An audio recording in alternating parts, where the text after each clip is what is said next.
What is up, YouTube? Reverend Bob's in the basement. In the vault room. Yeah, that's what's up. What's going on? Oh, you get to be around my babies too, huh?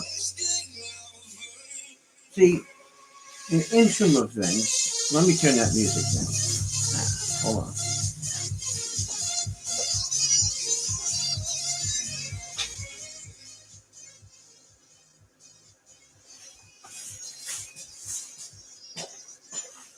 Good morning, Vietnam. Reverend Bob is in the basement. Woo! I had to put 2 heaters on down here. I was freezing my ass off. And it was real early when I started. Trying to get my new setup all done. That way my camera focus is good. You can see everything that I'm doing. Got lots of other stuff coming.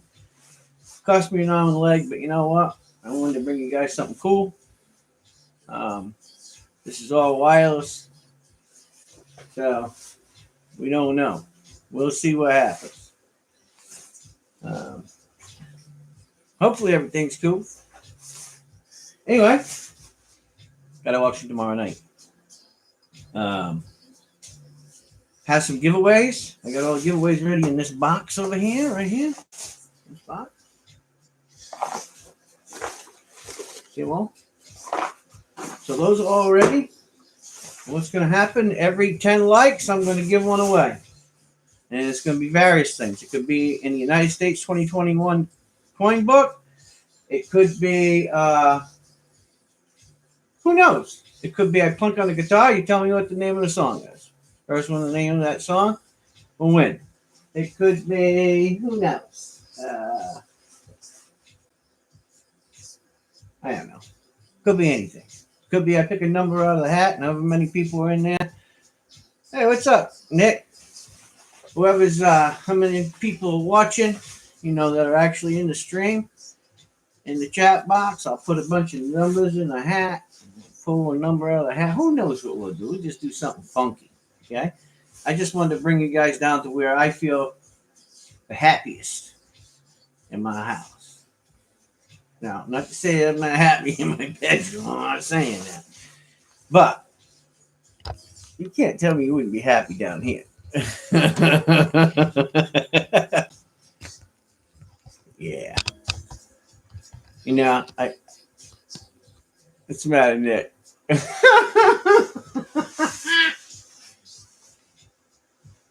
Nice on Nick.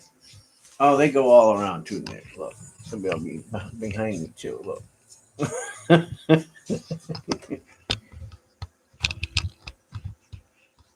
Lifetime of collecting.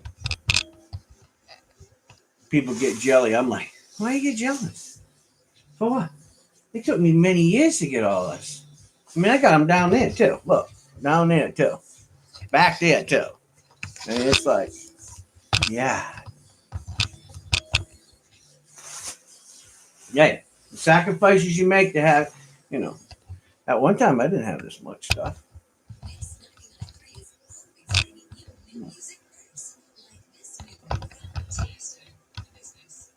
Anyway, trying to get the camera set up right. So, anyway, testing out. How's it look? All right. Take care, Tony. Have a safe drive to work. I'm down in the basement, down in my vault room, having fun. Have a nice day. I'm going to try. It's kind of funky. I should be having the camera over there probably, but I'm going to have it here because I want to look down at the place down there. So this is all wireless. Upstairs, it's all hardwired, so it's a little bit different for me. This is running off of a Lenovo ThinkPad 5. So it's got enough processors. It's got 8 gigs of RAM and 256 gig M.2 SSD in it, so it should be okay. Just for doing what I'm doing. So, is it clear? Do you see me okay through that camera? And can you hear me all right?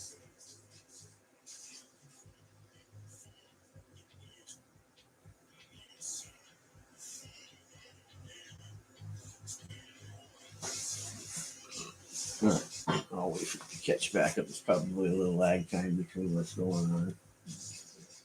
So anyway, cool. So anyway, now I'm getting hot. There is no happy medium in my life, I think. So anyway, my intentions are to have an auction tomorrow night. I'm going to have what I have in stock on my Morgans, and then I got some 40% halves. And what I'm going to do is I'm going to bring up a chart, a current chart, and what the cost is and what the ratio of cost is for everything. And then I'll start the prices off at whatever that is. I got a bunch of giveaways in the box, so that would be fun. So we should have a good time. Should be all right. So that'll be something cool. Who knows? I might play the drums. I might play the guitar. I mean, I got all kinds of stuff going on. This is nuts down here. Hey, Nick, did you see my 59 Epiphone Les Paul limited edition? Did you see it yet? I didn't know if you've seen it yet or not.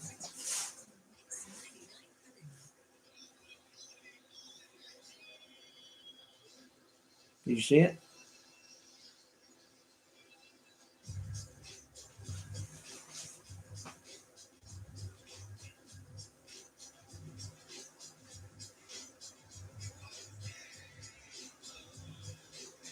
My right shoulder. You're talking about this one?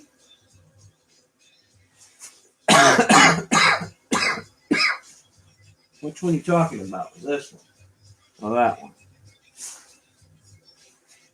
Oh, this one. Story behind this guitar? You mean this one here?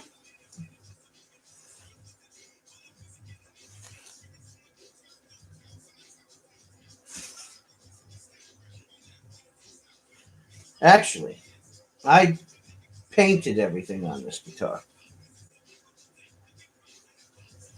I painted that. I did all this.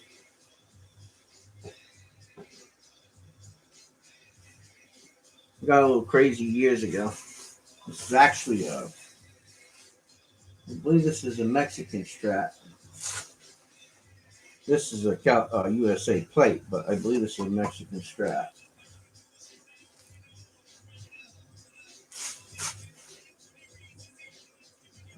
But I did everything. I did all the pick guard. I did all the carving, all the half moons and stuff. Yeah.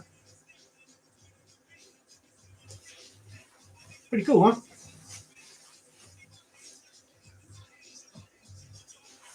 If you see anything that looks like that down here, outside of my two flames that are back there, which are collectibles, I painted it. I started working on that one over there years ago. You see that one over there, that acoustic? That's an Elvis Presley Kingman. Clam bake, they call it. I started years ago and just never finished it. One of these days, or years, or whatever, I'll finish it.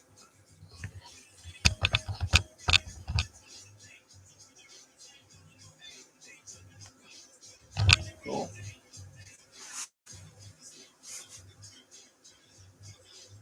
Yeah, it's quite the place down here, Nick. You'd probably come down here and never want to leave. Matter of fact, most days when I come down here, I'll be down here for hours at a time.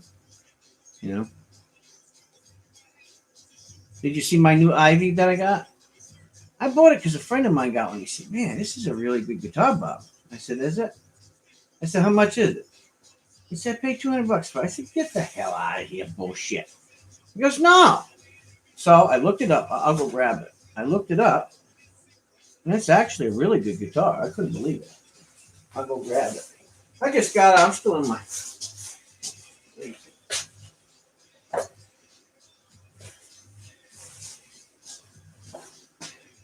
Hey, look at that. Is that beautiful? Nice.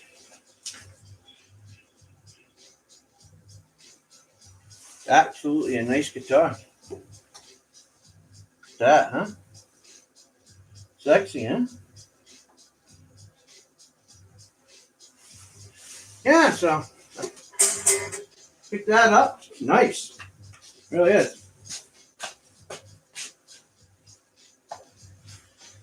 And believe it or not, it's the only one I have like that. I had a at one time I had a 1965 Guild that was similar to that, but it was more along the same lines as the ES 335. And it was actually built in New Jersey. And it had a twisted neck on it, and I fixed the neck. What I did was I wet the neck, and then over time I twisted the neck back. And then once I got it flat, I hunkered it down. And then what I did was I went down the back of the neck. Once I had the top of it flat, I went down the back of the neck and I cut a relief in there. And then I put what's called a skunk strip in. You'll see a lot of them on the Fender Strats. This one got it. So you see how the skunk stripe goes down this neck right here? Well, what happened is on that neck, on that Guild, I did a relief, and what it did was it opened the back of the neck up, right? And it didn't go all the way. And then once it relieved itself, I let it sit there, and I sprayed it until it settled. And once it settled, then what I did was I went in and I put a piece of walnut in the back of it, and it looked really cool. It looked like an arrow up the back of the neck. And then I re-put all the frets in, and came out really nice. And a buddy of mine wanted it. And he didn't leave me alone about it. So I said, all right, because you're going to be a pain in the ass, I said, I'll sell it to you. So I sold it to him. And people say, oh my God, I can't believe you got rid of it. Look, I got a lot of guitars, so it's not like, something that makes a friend of mine happy, I mean, I think I paid $400 or $500 for the guitar or something like that, and I sold it for like $1,500. But I did a lot of work to the guitar, Now, what's the value of the guitar? Well, if it was in its original state, it'd probably be worth, thousands of dollars. But because the neck was modified, and that was pretty much it, I had to change the pickup, but I got an original pickup for it. And I put a new set of machine heads in it because they were kind of ganky. But pretty much that's what I did. But I have a lot of guitars. I have a lot of nice guitars. I mean, I like them all. They all play different. I had a nice Flying V. I had a Gibson Flying V, but a friend of mine was missing it out of his collection. And so he gave me, I don't know, I can't remember what he gave me. He gave me some money, and I think it was that amp over there and something else, a guitar. And it really, it wasn't about the money or anything like that with him. It was that he needed it for his collection, which I have a guitar back there. I'll show it to you, Nick, because I know you've never seen it. Let me show you a nice guitar.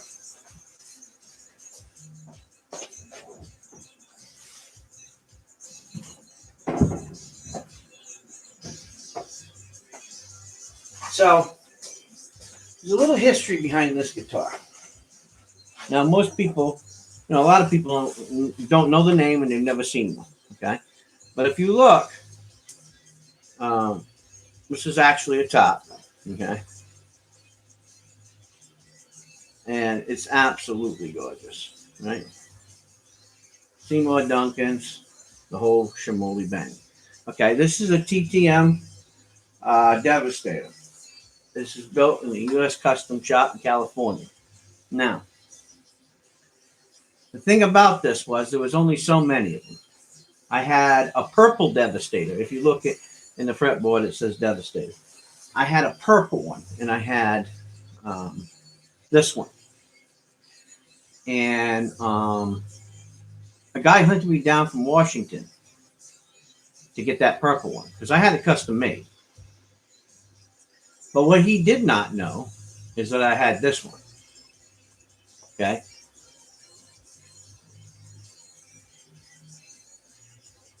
I don't care. It doesn't really make a difference. The guy really wanted it, and he made me a fair trade for that guitar because it was custom made. I had it custom built. And it had its own custom case and stuff. But he didn't know I had this one. And he didn't inquire on it, and I wasn't about to let him know. Because I wanted to make sure I kept the Devastator, an original one from the, super shop, custom shop in California. So I kept this one, which is absolutely gorgeous. Okay. But you can see it. It's a real one. It's not a copy. It really came from California. And how you know that? Back here behind these covers, when you pull them off, you'll see the writing on it. Okay, where they hand sign it. That's how you know a real one. By the way, most people don't know that. But the only thing that I did was I changed the picture because it wasn't hot enough for me. But this thing, look how low it is. Look at that action. Nice and low. This is a screamer. And I haven't got it all the way down. I think it's like 2 mils and 2.5 mils, which I could bring it down. Oh, is that what it was? I think it's 2 mils and 2.5 mils. And I need to bring it down to like 1.5 mils and then maybe 1.5 mils on the high E too. But it ought to be all right. But I don't play it too much because I don't want to break it. But it's absolutely a gorgeous guitar.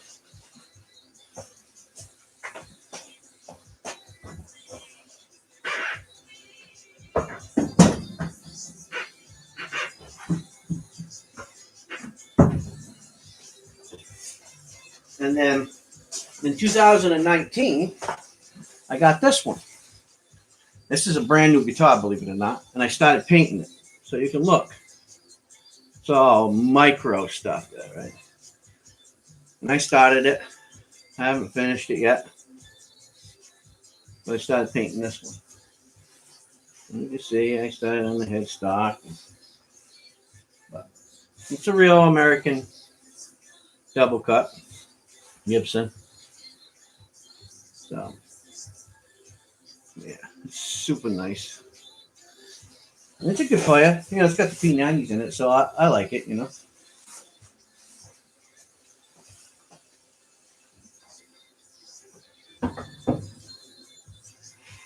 But I got so many guitars. I mean, it's like craziness. It's a Gretsch. This guitar here is signed by Sammy Hagar. Long time ago, Sammy signed that one. Sammy Hagar signed it for me. So, I got that one.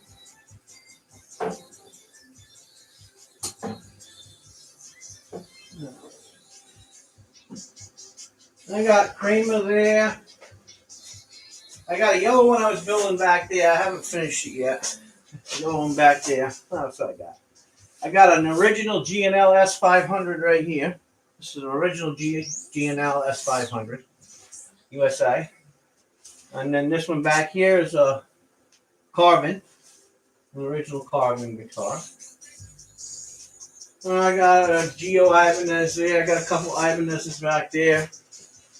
I got a custom guitar I built Mary back there a long time ago. You want to see it? I'll show it to you.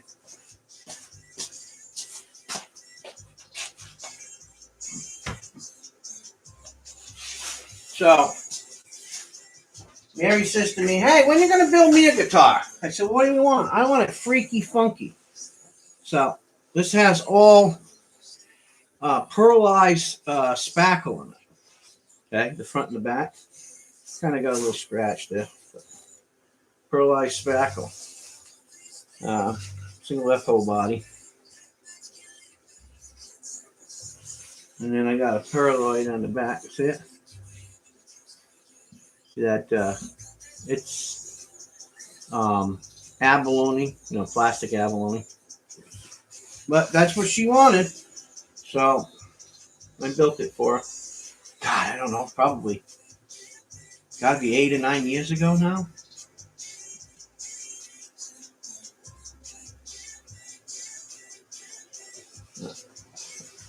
Yeah, she wanted something that I would build, so I built that one for her.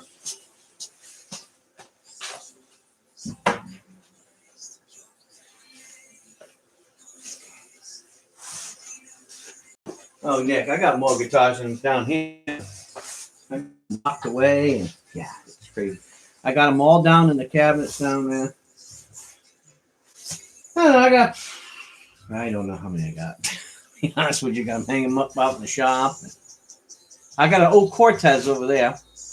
Now, for people in the stream who don't know Cortez are, you still in there?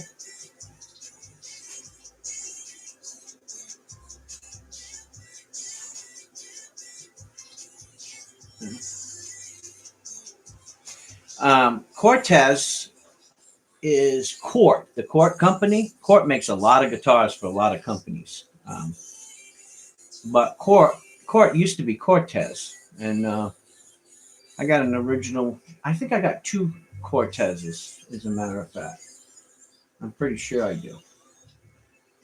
And I got a couple of guitars from the 50s and a couple from the 60s. Person says to me, they were asking me the other day, hey, Rev, what do you think about, the new Epiphone, the 59 limited edition they came out with? Because I think they came out with only one year, which was 2020. And now they're making similar models, but it's, something that I wanted, and I put my order in. And I said, I think they're good. He goes, oh, it's an exact replica. I said, no, it's not. I said, it has a long tenon and it has the electronics, which would be, closest to time specific as possible, but it's not the same as a 59. In 1959, they had some of the 1959 Les Pauls that played great. They were wonderful. And they had some of them that played like dog shit. I'm just going to be honest. Pardon my French, but, I just believe that they were dog crap. I played some 58s that were really nice. And I played a few 60s that were really nice. And, there's always going to be a debate whether 59 was better than the 60 or 58 or, look. I fixed, 3 or 4 59s. So I played them. But to me, I can get the same sound out of that guitar as I could a 1959 original Les Paul that's worth, $2, $3, $4, $500,000 or more. Yeah, that's what they cost now. My dad had a 59, a real 59. And now he's kicking himself in the behind because he sold it. So, but you never know. I mean, I have my dad's Melody Maker that he traded me. He traded me his Melody Maker, which is up there on the wall, for a different guitar. He wanted a different guitar. So I have his Melody Maker up there.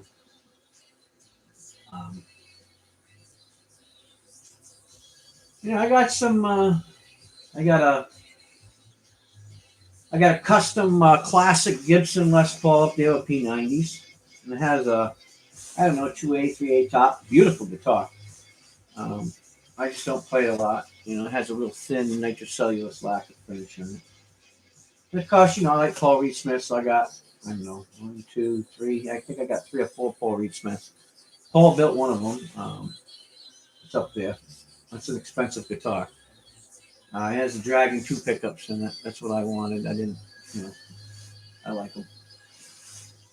But, I got a lot of stuff down here.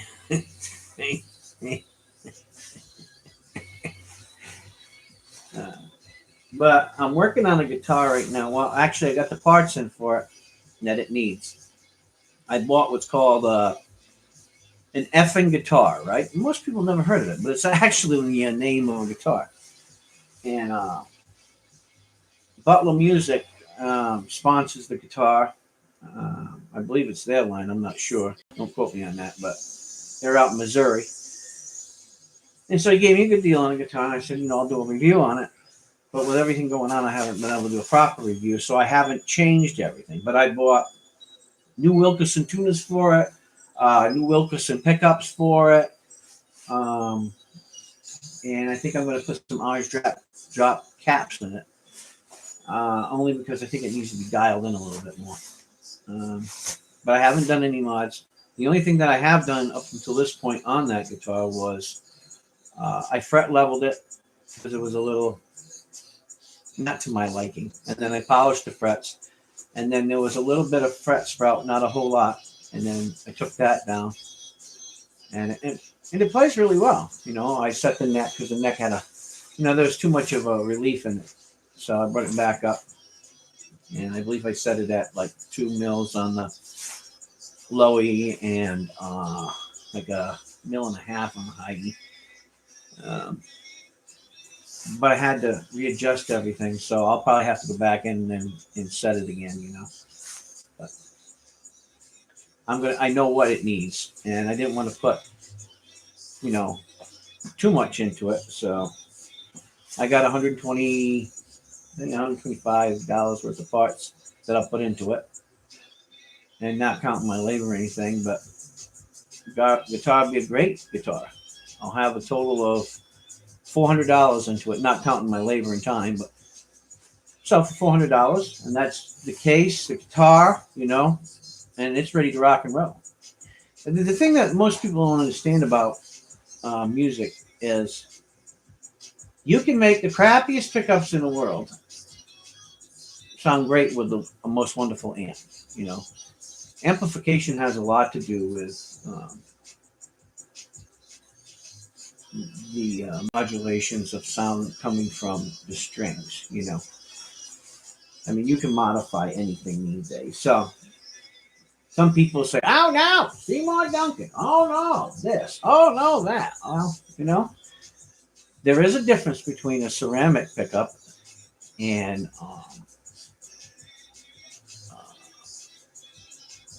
a hand wound that's an Elenco 5, Elenco 2. There is a difference. Alanico pickups, they magnetize differently. So when the resonance of the string comes across it and goes through the fields, the way that the sound resonates is quite different. It's just like a potted pickup versus an unpotted pickup. An original PAF pickup versus somebody trying to copy an original PAF pickup. Well, you got to remember that the way that they made the copper and the way that the copper was rolled and the machines that rolled it, there's a lot of things that have come into variation of all of that. So to get it exactly right, you'll get very close, but you'll never be exact. You can't go back in time, right? But, I've met people over the years that have, they've got pickups from all kinds of different companies, and that's all they do is they've stored pickups, I mean, from years ago. And they have them, but they're expensive. But I do believe that a good amplifier and a good sound man can make the biggest differences in the world.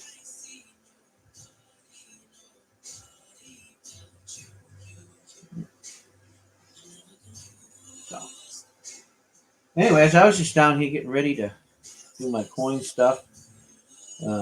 I like the setup a little bit better. I don't like it that I'm looking over here, and not being able to, because I'm used to the camera being over there. But I want the camera here so that way I can go like this and drop this down. So that way when I'm doing a coin, I can say, okay, this is 1900. And I can bring the 1900 over here. Show a 1900.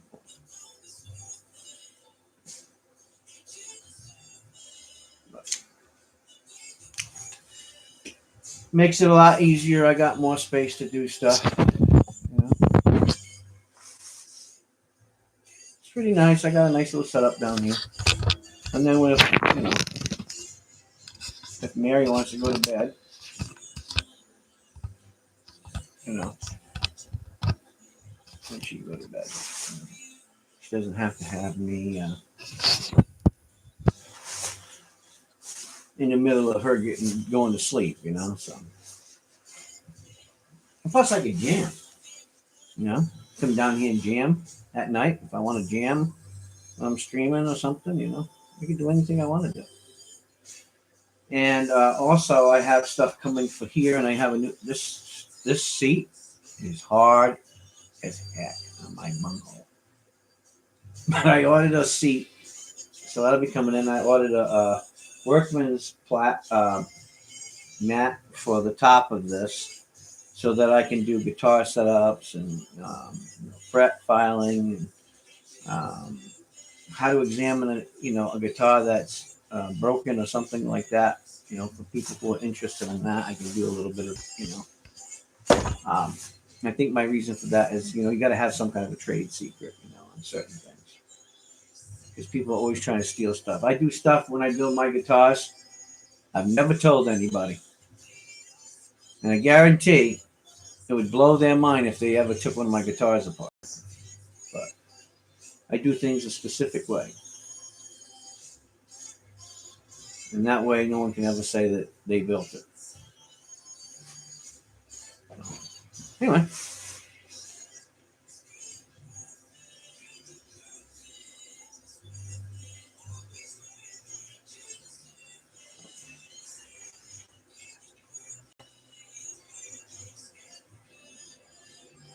I'm not understanding. I made a pickup winder out of a Dremel tool.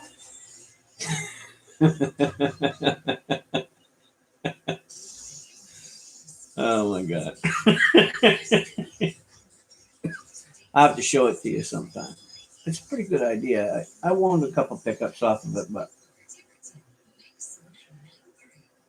after costing me about $25 and wire messing stuff up, I say maybe one day I'll get into it, but it ain't gonna be this day. But it's nice down here. I do whatever I want. I got plenty of amplifiers. How many amps I got? 1, 2, 3, 4, 5, 6, 7, 9, 10, 11, 12, 13, 14, 15, 16, 17, 18, 19, 20. 20 and 5 upstairs and 1 out in the garage. So I got 26 amps, I think. 27 amps. Now that's just guitar amps. And then I got another 12 power amps. Because, I used to do stuff with bands and, small bands. I just don't do it no more. I was a DJ for a long, long time, But I used to spin discs, back when, we did everything on CD. Now you can do everything right off of this. I mean, all you need is this and link into that. Up there, I got 2 Rockvilles. I can run 4 mics because I have them I have them linked to each other. So instead of having 6,000 watts of power, I got about 7,500 watts of power off of that. And then I got probably the 20,000 watts that I could put along with that if I needed to. So I can run a lot of speakers if I needed to, but I'm just not into it no more. I have a mobile PA system if I needed to do like a wedding for somebody or something like that. If they need the mobile PA, then pretty much all I'd need to do is grab that Rockville in that case, link it to it with my phone, run it out to a few speakers, and they got music. But I'm really, I'm not really into it unless it's a friend or a family member that wants me to go out and do it for them. For a party or something like that, or maybe some Masonic brothers or something. They're trying to do something. I don't mind doing that. You know, but otherwise, I just got in the basement. What's up, Vesta? All right. So, you know, but it took me a long time, you know, to get it all. It really did.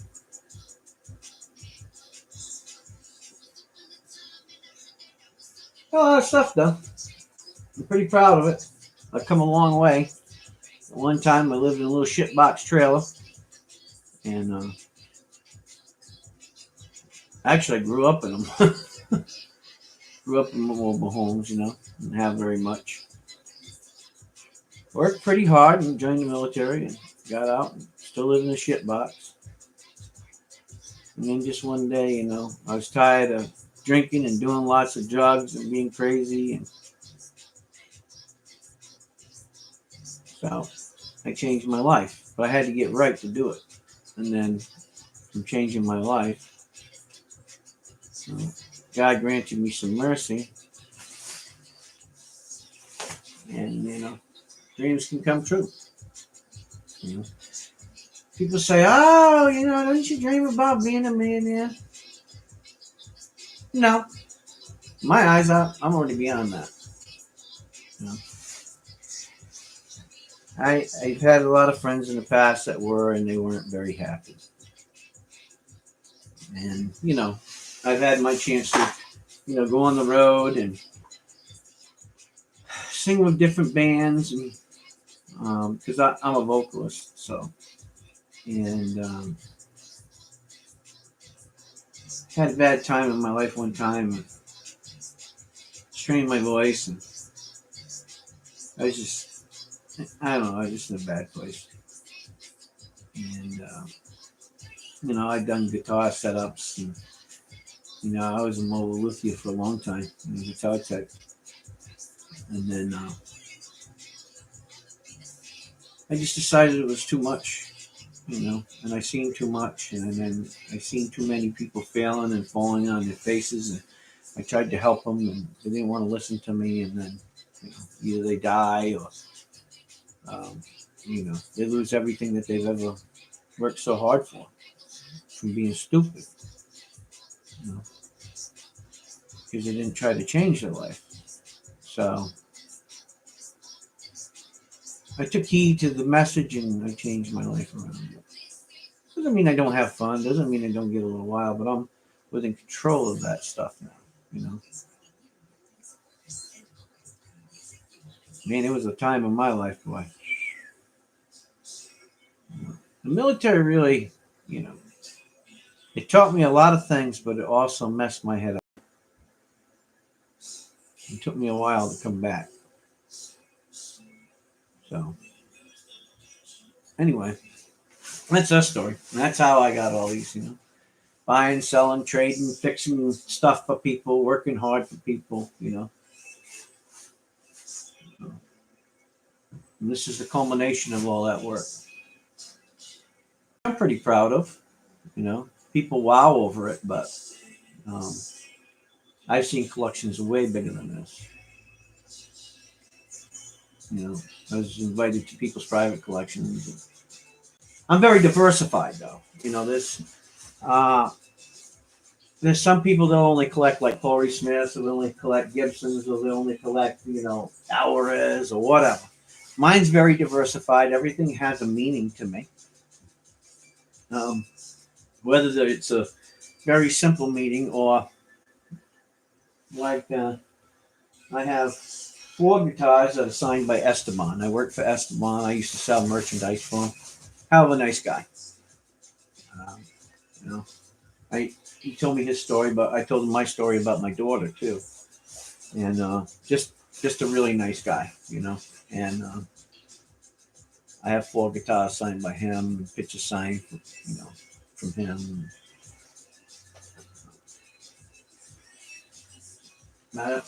I'll show you one. It's a really special one. Let's see if I can get at it though. Let's see. This.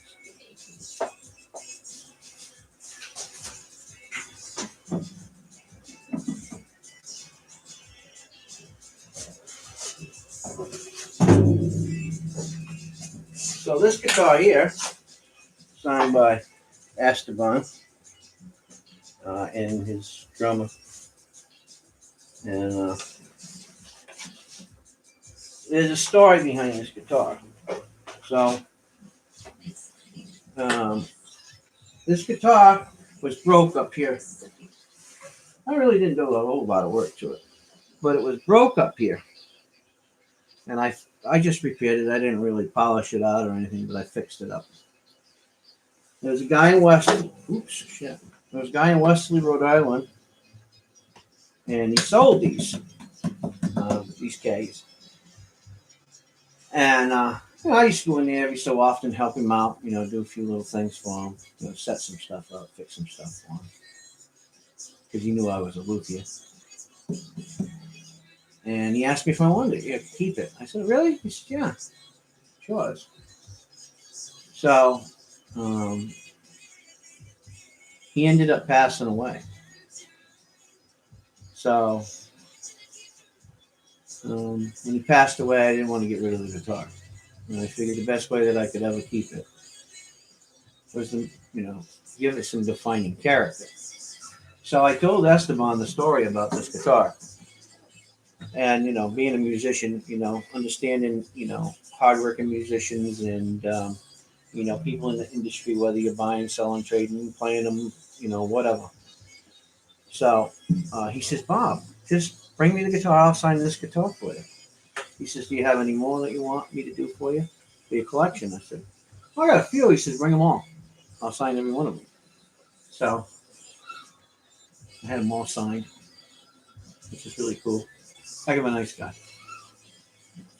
So that's this one. And that one up there, you see that one right there? That one is signed by Chris Duffy and his band, and I believe another band. And then I have a few guitars signed over the years from different guys, Van Halen. I had one signed by guys from AC/DC, Aerosmith, you name it. I've had them, and I just sold them or gave them away or whatever, back in the day. And but these I kept because they all have a meaning, The other guitars didn't have a meaning to me. But like this, the guy, he passed away. He gave me the guitar. I fixed it. I brought it back to life, and so it's a memory to him and his kindness, his acts of kindness. Well, there it is. All right, this bad boy up here. Woo! Talk about tight spaces. All right, so that's that.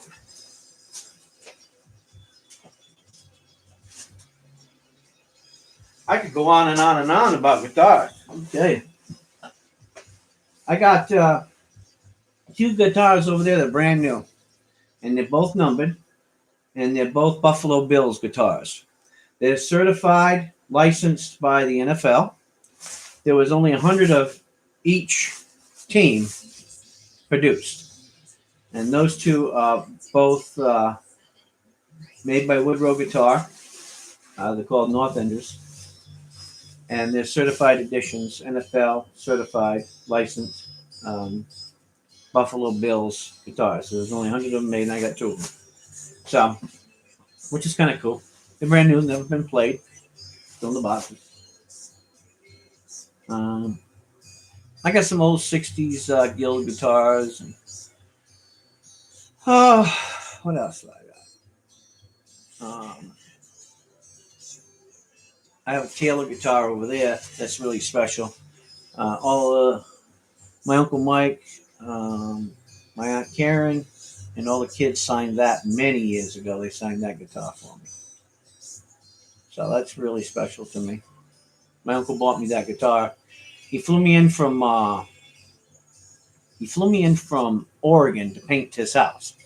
He couldn't have anybody else paint his freaking house, right? He had to fly me in from Oregon to paint his house because he wanted me to paint it. Because he's like one of these perfectionists, right? I said, well, why don't you ask my Aunt Bone to do it? Nope, I want you to come and do it. I said, okay. So when I finished it, he goes, I want to take you to the guitar store. I said, for what? He says, you can pick any guitar you want. I'll buy you any guitar you want. Anyone. Don't matter the price. I said, what? He goes, yeah. Well, people say, wow, I would have picked the most expensive one. But that's not how I am. And he knows that.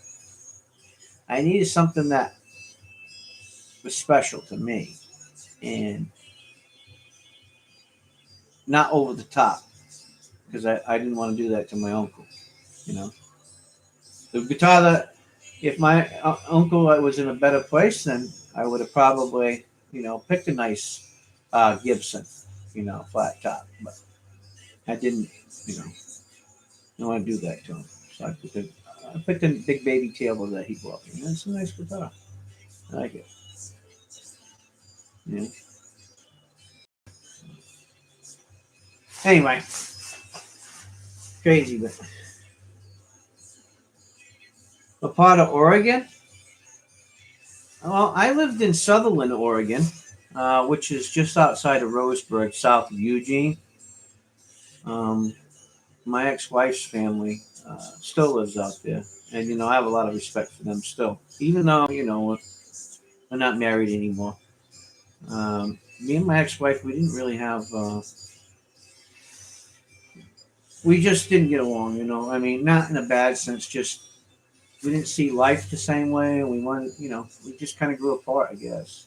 I don't have any bad waves towards my ex-wife. She does what she does the way she does it, and God bless her. I just wish her the best. She gave me, my son, and I'll forever be grateful for that. But we just kind of grew apart. But yeah, that's where it's from, Sutherland, Oregon. Yeah. Les Paul Goldtop. You mean that? Which one? Over there? That one? That one's an LTD. And then I got a copy of that one over there. I have an LTD just like it. That one over there is my brother's. That one is my brother's.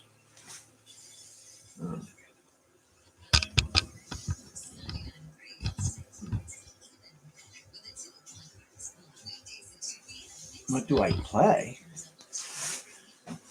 I play nothing. I don't know anything about them. I just got them. I just hung them up on the wall because I thought they looked good.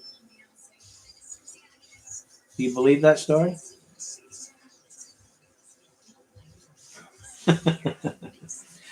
I play rhythm guitar. Uh, I play by ear.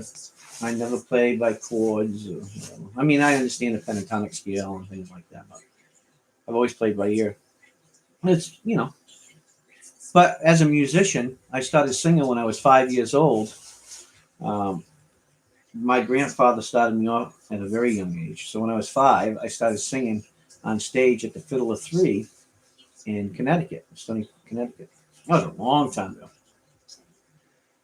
And ever since then, I was a singer. And then I sang in a few bands. I started a band in Germany back in the 80s. It was called XLRI, Accelerate. We got an honorable mention. We competed in the Battle of Bands of Europe. Um, I mean, we probably could have won it, but we didn't have a lot of practice time. We really wasn't as together as we should have been. But we had a lot of things going on too. And I've toured with different bands, and I know a lot of famous, players. I've either played with them or did guitar work for them or, whatever over the years. But, and then, they only remember you for a moment, you know. I mean, you have to be with them every day for them to remember you for a lifetime. But, um, you know, Esteban, I mean, I know him really well. He was, a super nice guy. Um, but, people ooh and ah over musicians. And I've seen some of the finest musicians in the world that have never even left their house, you know, um, blow anybody out of the water. I mean, just absolutely phenomenal musicians. And I'm not just talking about playing a guitar. I'm talking about play a guitar, play a harp, play a banjo, play a double keyboard organ, play a trombone, flute, saxophone, you name it, they can play it. You can start playing a song and they can just pick up any kind of instrument and just play right along with you. They're that good.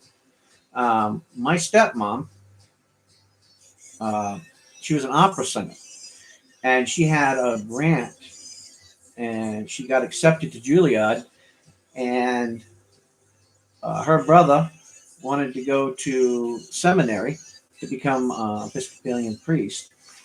And so her parents decided they were going to invest in him and not her. And when I tell you she had a most beautiful voice that you've ever wanted to hear, she did. She was a very gifted woman. And she played keyboard. And my dad played, sax and keyboard and drums and guitar. And, my dad's a very talented guy, for his day and age. He had bands and played in many bands. And, um, so, us boys, so myself, my brother Tom, my brother Danny, um, we just kind of, followed in our dad's footsteps. Um, my brother Tom, he has a really good voice. He just doesn't practice enough, and he doesn't have enough self confidence in himself. He's a really good guitar player too. He lacks the self confidence that he needs to drive him. And I try to drive him, but sometimes he gets really upset with me instead of knowing that I'm trying to do it because I love him. I told him, I said, if you really want to become a musician, you gotta give up everything. Leave it all behind you and just go. And you got to commit yourself to it. And unless you're willing to commit everything to music, um, it's very difficult to succeed. I mean, you've got so many vast amounts of people today, and YouTube and everything else. You know, um, it's just uh,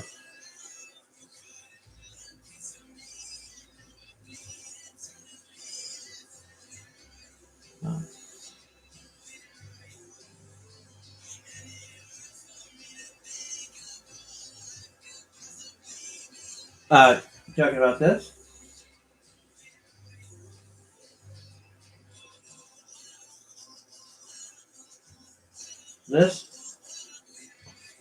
That's burl wood on my Maypex set. That's burl. Um, I like it. It's a nice set. I'm not really a drummer. I mean, I could beat the hell out of them. My dad plays. My brother can play a little bit. My brother Danny can play a little bit.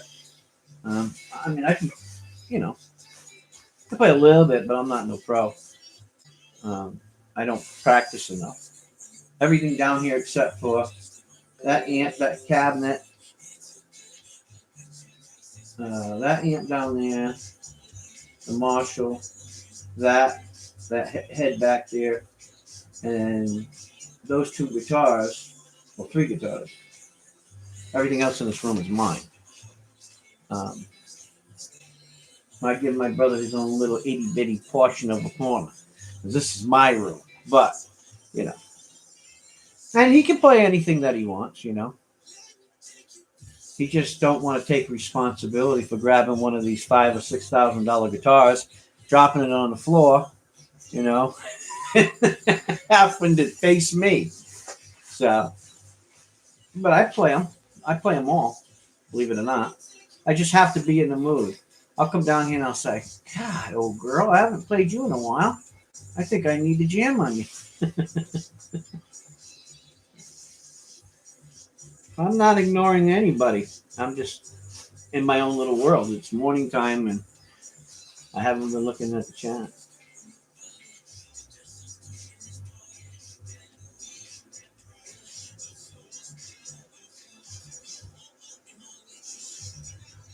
What is my amp of choice? You know, it really depends. It really depends on what I'm doing. My favorite amp? Is that the question that you're asking me? My favorite amp is that Johnson Millennium over here. See if I can grab you and I'll show you.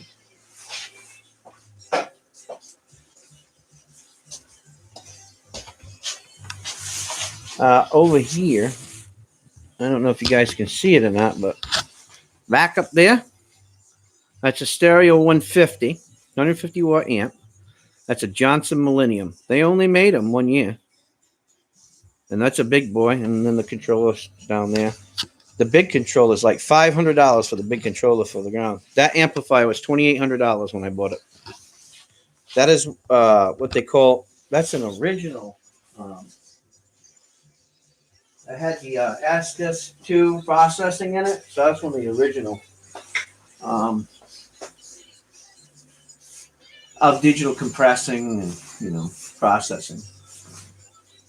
That's a really nice amp. That thing will rock your ass out. I ain't bullshit. But that's the amp that I play through all the time. Now I do have a Boss. I have a 100-watt Boss Katana, and I really like that one. But every amplifier does something a little different. Like if I wanted to play the blues down here, and I was going to record a track or something like that, which I don't do that anymore. I have a Tascam DR05, but which is a linear PMC, but I mean I could easily grab that and transfer it down and then make my own music. I don't care to do it. You know what I mean? But if I wanted to lay down some tracks, or if I was just down here and people say, hey, let's do something, let's cut a track together or something, whatever, we just decided to do it after playing together, then I would probably play the blues through my Hot Rod DeVille. My Hot Rod DeVille has Ruby tubes in it. That's a big boy amp. Okay, when I play that, that's serious.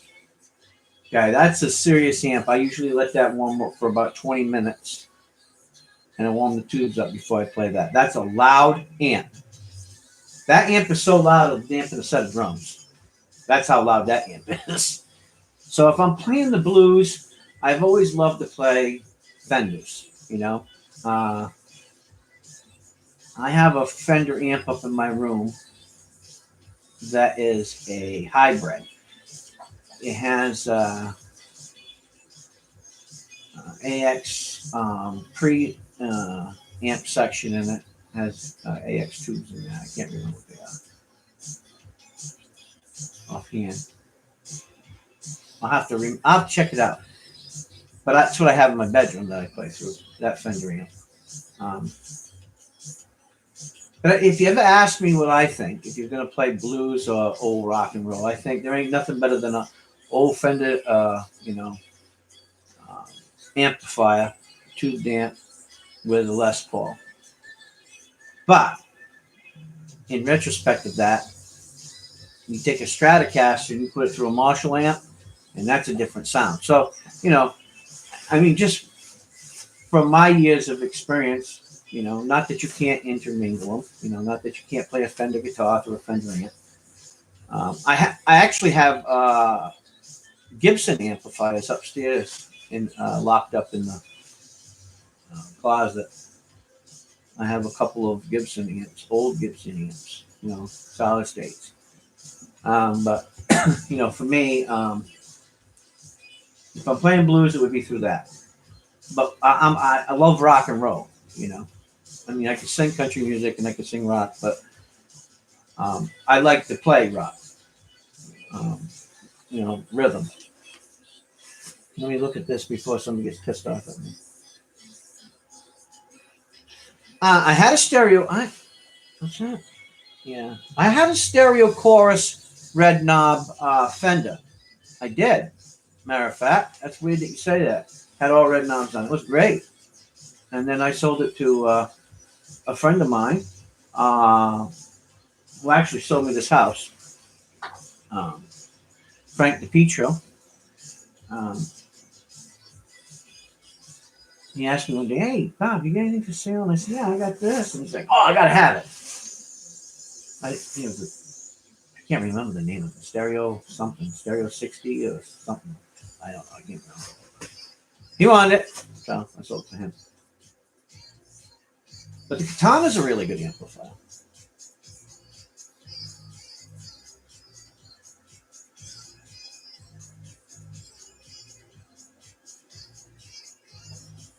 Yeah, I know you haven't been around. You've been cheating on me. It's okay. I get it. It's all right. I forgive you. Second Tuesday every week, I forgive you. But anyway, so most of the time I play through that, my Johnson Millennium. I like it. A lot of, it's very versatile. So I like that. I have pedals down there. I have some Moskies and some Morleys and stuff like that. Actually, I got 4 brand new pedals upstairs that I haven't even hooked up yet that I'm going to work with. And I got all kinds of amps. I got old 1940s and 50s tube amps, and you know, I always like to have a little bit of craziness. Something weird that nobody'd ever want to play or use. Or, you know, everybody would pass it by because it doesn't have Gibson or Fender on it. So, and I love Gibsons and I love Fenders, and I love ESP, and I love Paul Reed Smith. I mean, if you ask me what my favorite guitar is, my favorite guitar, well, I build guitars, and I like the guitars that I build, but I don't get attached to them because most of the time when I build a guitar, it's for somebody. And by God, let me teach you something about rev. If I get attached to a guitar, if I start to love it too much, I'll never sell it. So I probably have twice what you see down here if I kept my own guitars. Now, I do have one of my own guitars that I actually started building for myself, and it's upstairs. I think I showed it on the stream one time.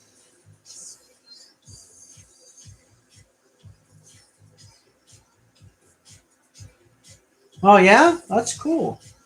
That's really cool. Metal. That's cool. I think that, a little kid was asking me one day, he goes, "Oh my God." He goes, "Reverend Bob, that's a lot of guitars." I said, "Well, yeah. But how I started?" He goes, "How's that, Reverend Bob?" I go, "One guitar at a time. One guitar at a time. Flea market, yard sale, buy, sell, trade, barter, whatever. Right? And then, you start to build. And then you build different guitars. I mean, I got guitars down here I bet you guys have never seen that are really rare. You might seen one like it. Like I got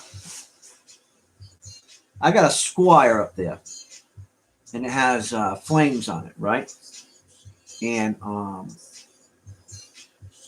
that was a Squire made in the United States. What happened was the plant burnt down in Korea, so they had to bring the production back to the United States. I can't remember what year that was, 91 or something. Anyway, I have three. I have three or two. I can't remember. I have 2 or 3.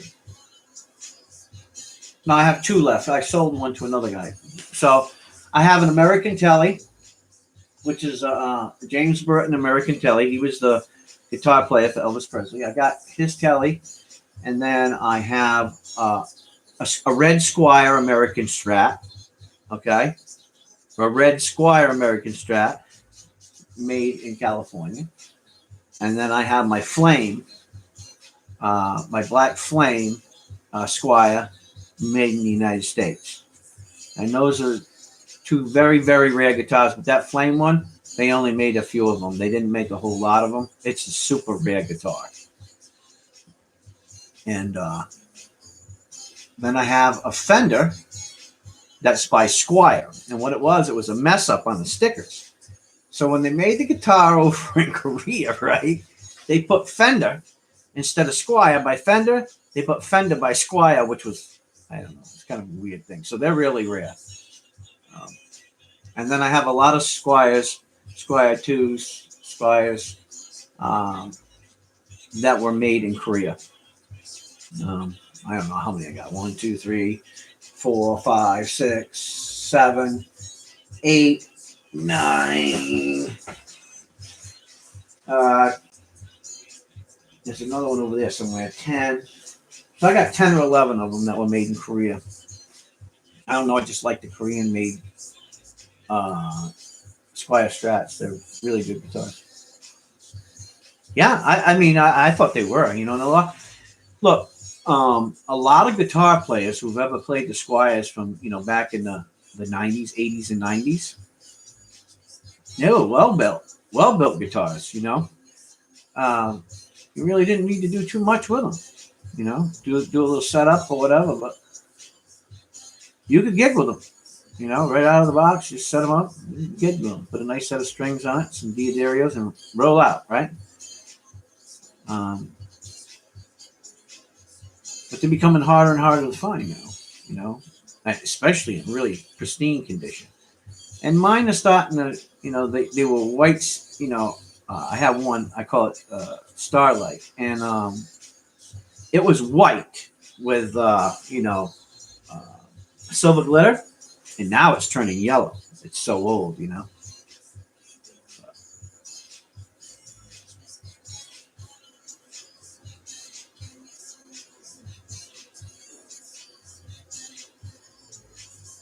Oh man.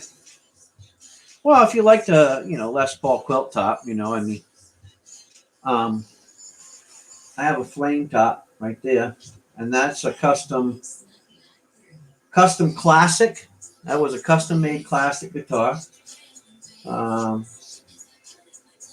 with P90s, and I think it's a double A top. I don't think it's a triple A. I think it's a double A. And then I got a studio, a Les Paul studio. Then I got a Les Paul double cutaway. And then I have my 59. Did you get a 59 yet?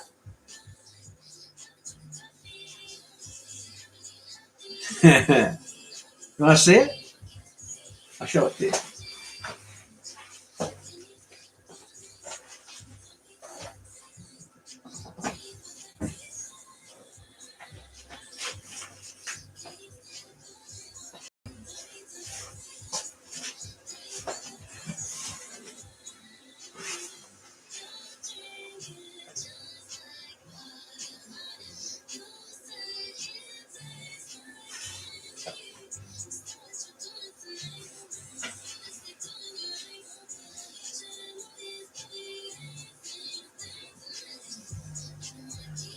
And this one is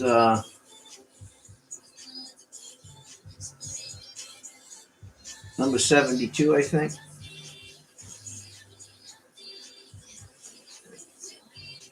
Now, when it came, it was flat. Okay, this was a flat nitro top. And what I did was I took wax, Johnson's Paste Wax. You see how shiny that is?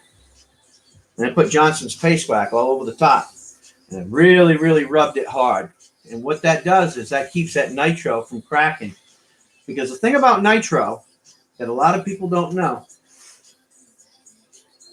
is if the temperature doesn't increase slow or decrease slow, and you was to take this guitar, say it was 20 degrees out, and you bring it into a house that's 80 degrees, you'll start to see that nitro cracking.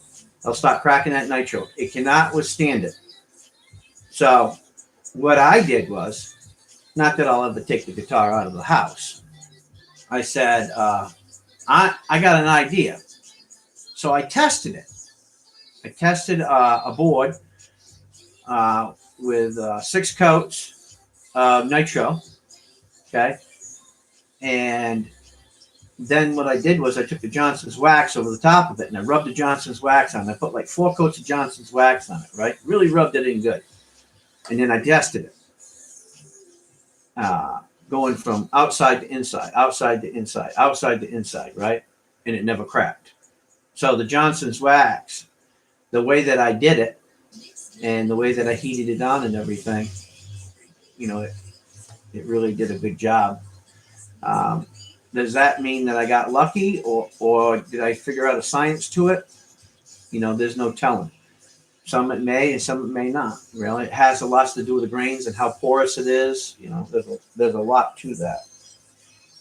But I've only played this guitar probably 2 times. I put black strings on it. The soap bar tailpiece on it was a little bit wonky, so I had to adjust that. But outside of that, it's a nice guitar. They're heavy, but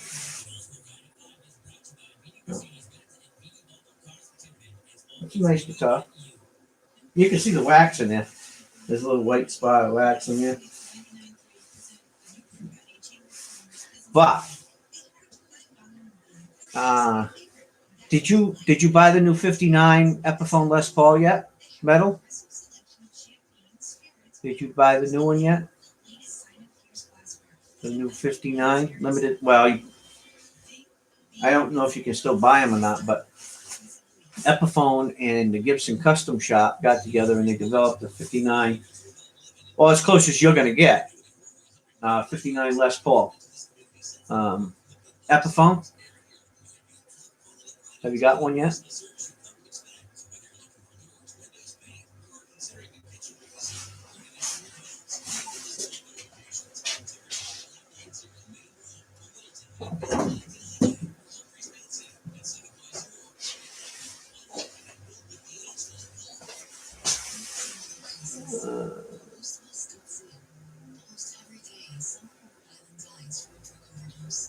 Yeah, I can show you the box. It's up here.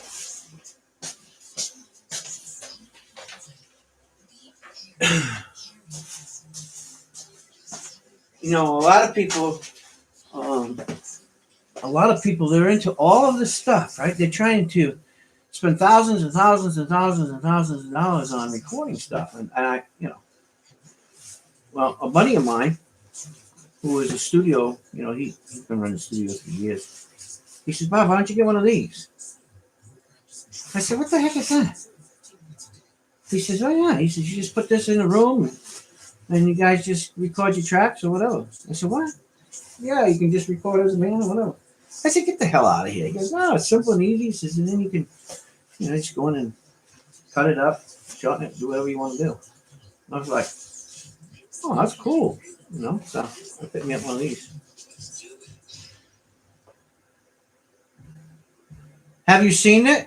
Have you seen one yourself? Knowing somebody, have you seen the 59 Epiphone? I mean, physically. I don't know if you physically have seen one yet.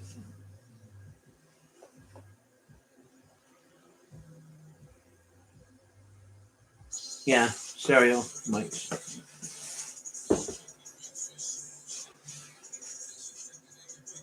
At Guitar Center? Well, I custom ordered mine, so. And they're really nice. They sound really good. I got one right over there. I had to wait a long time to get it, but I got one. I got a lot of cool shit. I bought that Ivy. Now, let me tell you, if you haven't bought a guitar in a few years, let me tell you something. I'm going to show you this guitar.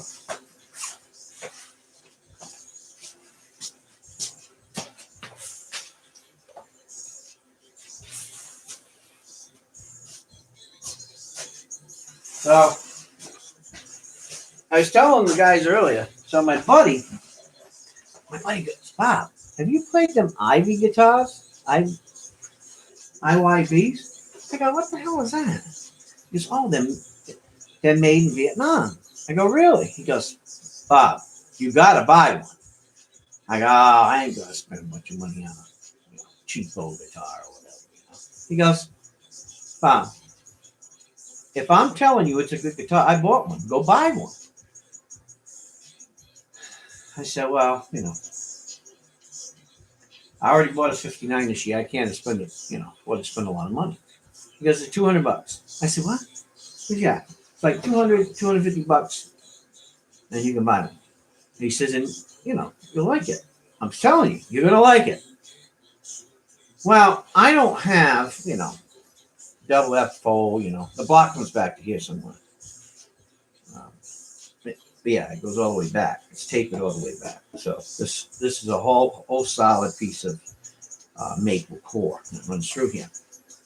And so I said, well, that's a pretty good price, So I saved up a little bit, and I decided to buy it because I don't have one. I had a Guild that looked like this. It was, Guild's take on an ES335 Gibson, right? So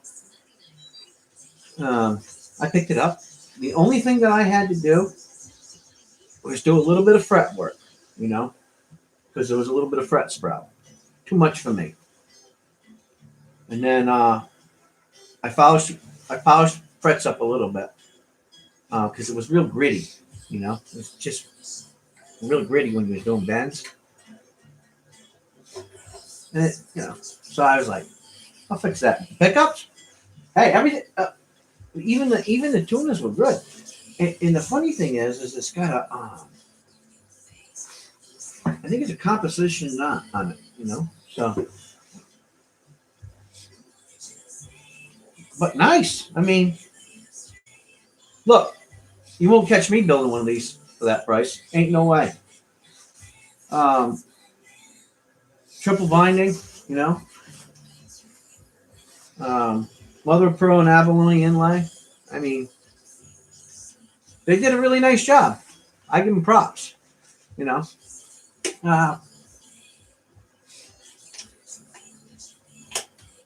I'm glad I bought it because you know what? I think two things that they could do, and they could sell these for easy $500-$600. Two things that I tell them to do. Three things. One, do a better job on your frets. Okay. Two, get yourself some better machine heads. Get yourself some nice Godo or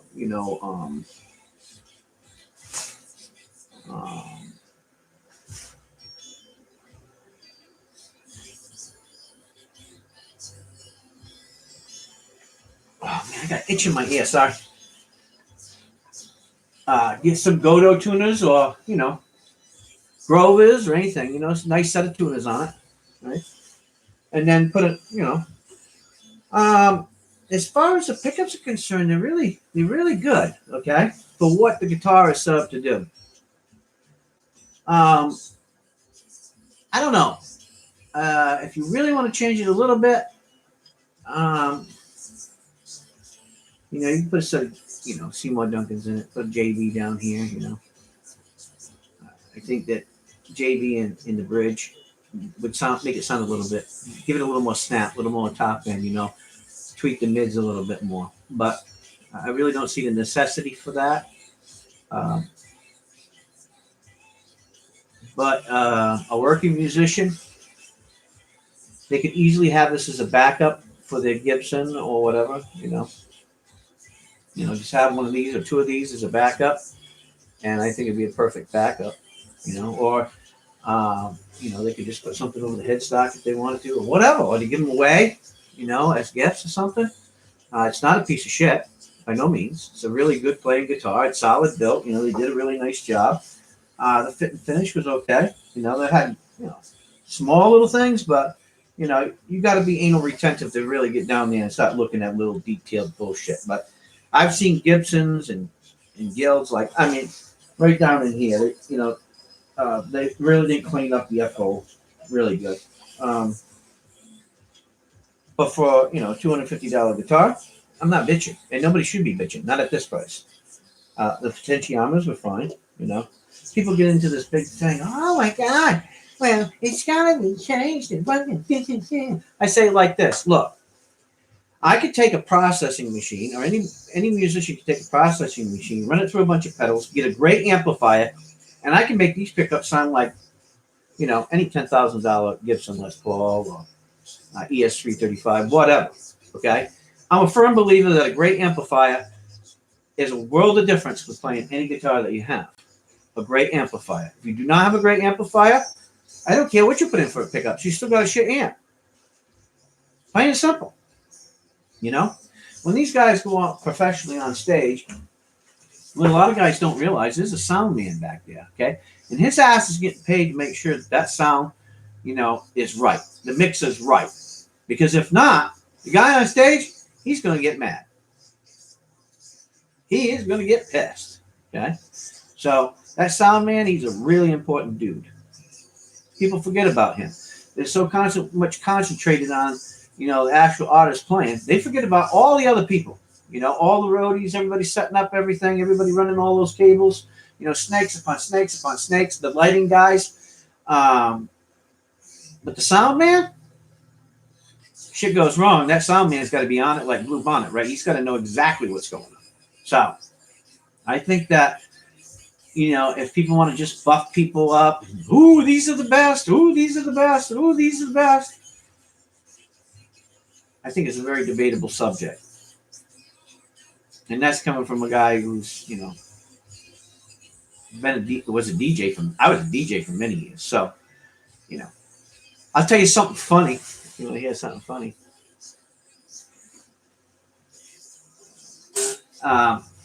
Funny story. So, I got a new Echo. One of those Echo Dots. It's a little small thing. And you can have video chat with people. They're from Amazon. I picked one up. It was on sale. I got a special discount. I think paid $25, with tax and everything, right? And I have this computer surround sound. So it's got a little subwoofer and two little speakers, right? I picked it up for I think it was $27.95 or something, right? So I plugged it into that Echo. And let me tell you, when it comes to audiophile, I have been in rooms with, $300,000-$400,000 audiophile systems, right? I'm talking top dog stuff, We're talking Rogers amplifiers and stuff like that. We're talking big money, right? And the sound was incredible. But here's the messed up part. So I plugged that little system in to that little Echo. $50 setup, right? And I turned it on. And I said, Alexa, play this, right? The sound is just blew my mind. It blew my mind. I put down the system, Mary Ann. I said, you got to come up here and hear this. I said, to make sure I'm not losing my mind. She goes, wow, that sounds awesome. My God, where's that coming from? I said, those two little speakers in that subwoofer. I was just blown away. I could not believe it, That was just an awesome thing, As much as you want, or sometimes you can do it for as least as you have, and you can get the same quality. It's crazy. It really is. It's nuts.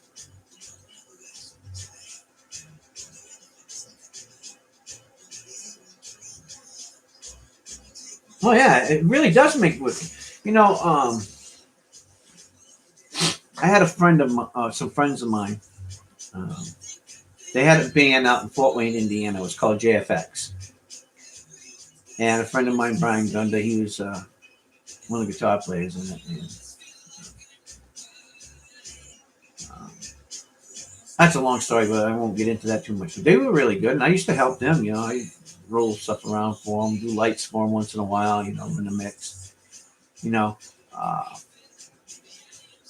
They taught me quite a bit. Because I was just a vocalist, I was a singer, so. But I just wanted to help them out, and they taught me a lot about that stuff. Doing DJ stuff and doing a mix for a band. When you're trying to bring the drums in, and you got the drums mic, and you're trying to get the rhythm guitar player, the bass guitar player, the lead guitar player, setting the vocals right. There's a lot to that, and that a lot of people don't understand. Making sure the treble and the bass is right, and the mids are not too much, not too murky, get that nice crisp sound, but you're not getting a bunch of feedback through your monitors. There's a lot of stuff going on there, So, to their detriment, they're very important people, and, I always like to give them a shout out and say, hey, thanks for being who you are. because without it, we wouldn't have great music. And I think that they need to do more for those types of guys too, than just pay them. Because without them, good luck. I don't give a shit who you are. I don't care if you Aerosmith, Van Halen, AC/DC, who you are. Three Doors Down, Five Finger Death Punch. I don't care who you are, and they'll tell you. All those bands will tell you. Without the sound guys, the roadies, and everything, it wouldn't be who they are.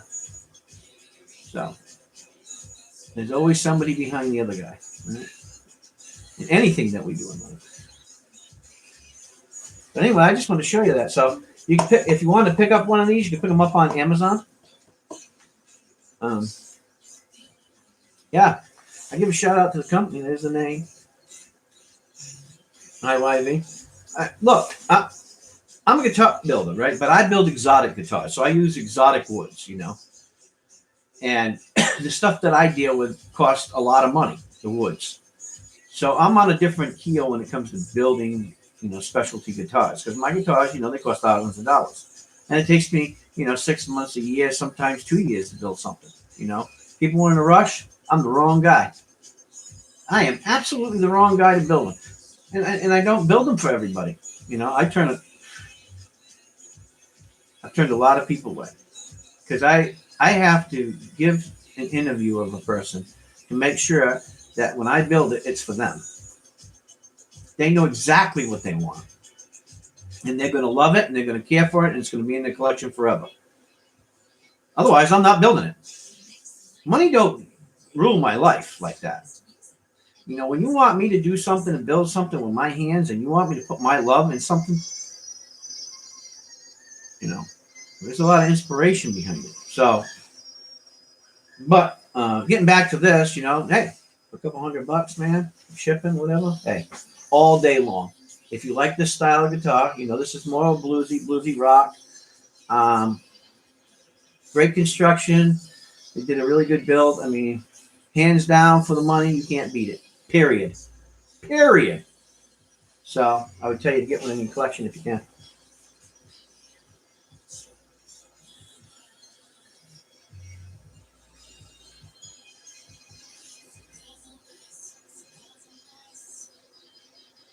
Oh, yeah, absolutely. All right, that's cool, man. Well, God bless you. I love you, man. Thanks for stopping by. Rock on. And really, take a look at one, brother. If you can afford it, you make a few extra bucks, go get yourself one. I think you'll enjoy it. I really do. I mean, hey, it's another cool guitar, right? Hey, what are we going to do? We never have enough guitars. We'll see you later, man. Love you. Take care.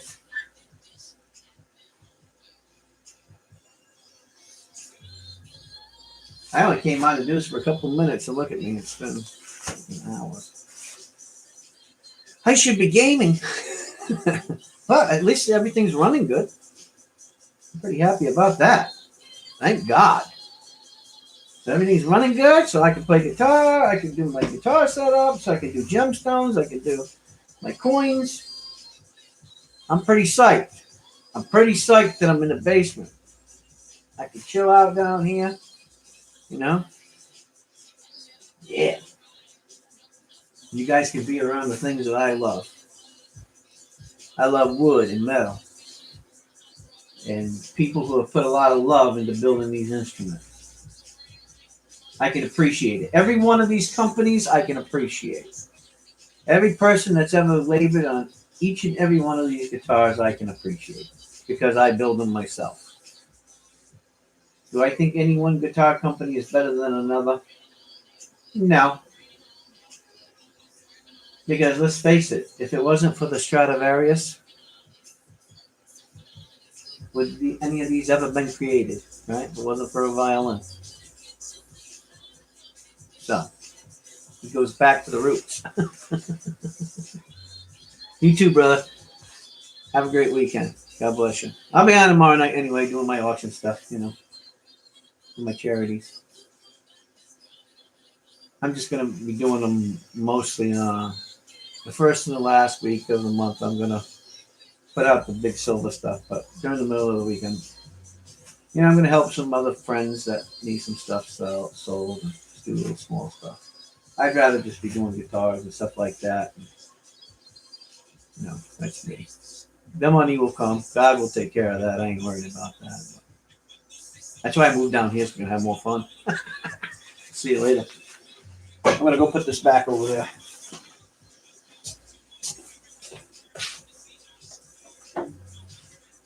Oh, God. Oh.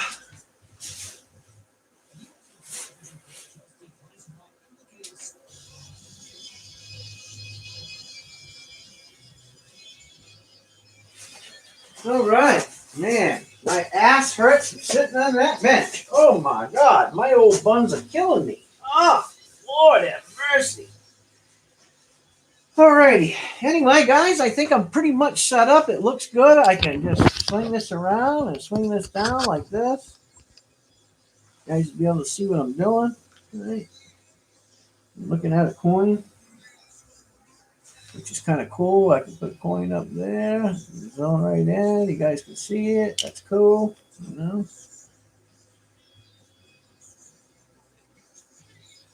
So test mode looks good. What year is this sucker? And I can see good. So we're all set for tomorrow night. I think this would be cool. I just have to get used to looking at you here and then looking at the screen down there. That way I'm looking at the screen. You'll know when I'm looking at you and looking down here. You'll be able to see my head now and know what I'm looking at.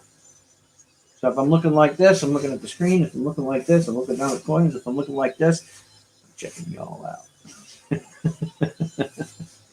Anyway, I'm going to sign off. We'll have some fun. We'll get some breakfast, have a cup of coffee, and then I'm going to go play Outriders for a little while, maybe play a little Destiny, and I'm going to chill. I got a lot of work tomorrow night. So that's where I'm at. So love you guys. So tomorrow night, if you get this far in, hey, come on out, support the channel. We're going to have an auction. I got a bunch of Morgans over here. I don't know. I mean, you got 1, 2, 3, 4, 5, 6, 7, 8, 9. I don't know. Probably somewhere around 20. I got to go through this. Somebody else wants me to look through it for them, so I'm going to do that. And then whatever else is left over, I'm going to sell. And got some other coins over there that I'm going to sell and put up for auction. So this week and next week I'll be doing that. So the first and last week. And then I have a special giveaway too. So I'll be giving away a Morgan tomorrow night for all the people that purchase throughout the month. Their name will go into the hat. Mary will pick a name from the hat, and they'll win a Morgan pendant, a real Morgan pendant. So we got that coming up tomorrow night too. So all the people that purchase throughout the month, they buy something, their name goes in the hat. And then I pull a name, Mary will pull a name from the hat, and whoever it is, boom, I ship it out to them, that Morgan pendant. And, some months might be different. It might be a digital microscope. It might be, whatever. I mean, I come up with all kinds of ideas. So, all right. So, like, share, subscribe. Tell everybody tomorrow night about the auction that we're going to be having. Come on out. Support us. Support my local charities.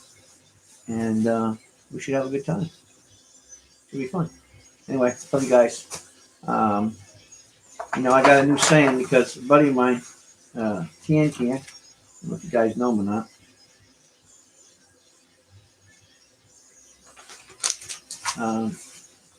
He's got his own saying, and mine was too much like his, so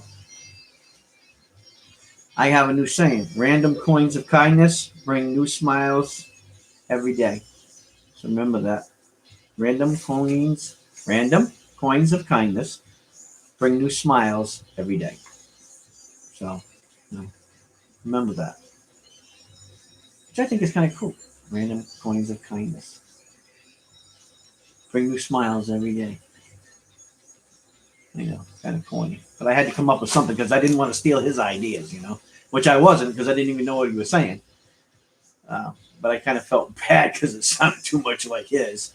So, and I respect the guy because he respects me. That's just the way it is. You know, do unto others as you would want them to do unto you, right? So, anyways, that's my new saying. Random coins of kindness bring you smiles every day. Anyway, this is Reverend Bob, Coin Guru Minister. And guess what I'm going? I'm going to eat, have a cup of coffee, and jam on some video games. We'll see y'all later. See you Sunday. Reverend Bob is out of here.